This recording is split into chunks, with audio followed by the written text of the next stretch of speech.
वडजी येथे गोठ्यात झोपलेल्या तरुणाचा डोक्यात धारदार शस्त्राने वार करून निर्घृणपणे केला खून। लातूर जिल्ह्यातील औसा तालुक्यातील खळबळजनक घटना।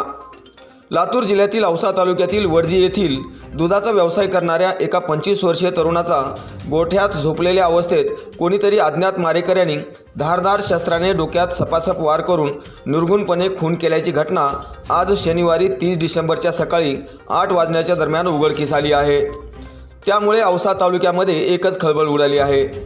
या प्रकरणी भादा पोलीस ठाण्यात अज्ञात मारेकऱ्यांविरुद्ध गुन्हा दाखल करण्यात आला आहे। खुनाचे कारण अद्याप स्पष्ट झालेले नाही।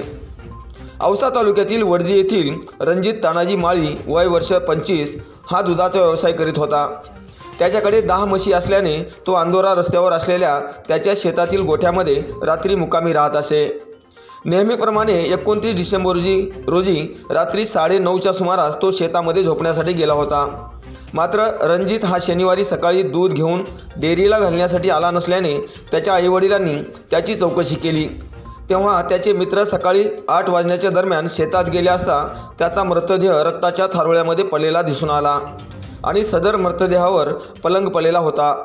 हे पाहून मित्रांनी त्याच्या आईवडिलांना माहिती दिली। त्यावरून आईवडिलांनी घटनास्थळाकडे धाव घेतली। दरम्यान या संदर्भामध्ये पोलिसांना माहिती देण्यात आल्याने भादा पोलिसांनी घटनास्थळाचा पंचनामा केला। या प्रकरणी भादा पोलिसांनी अज्ञात आरोपीविरुद्ध खुनाचा गुन्हा दाखल केला आहे।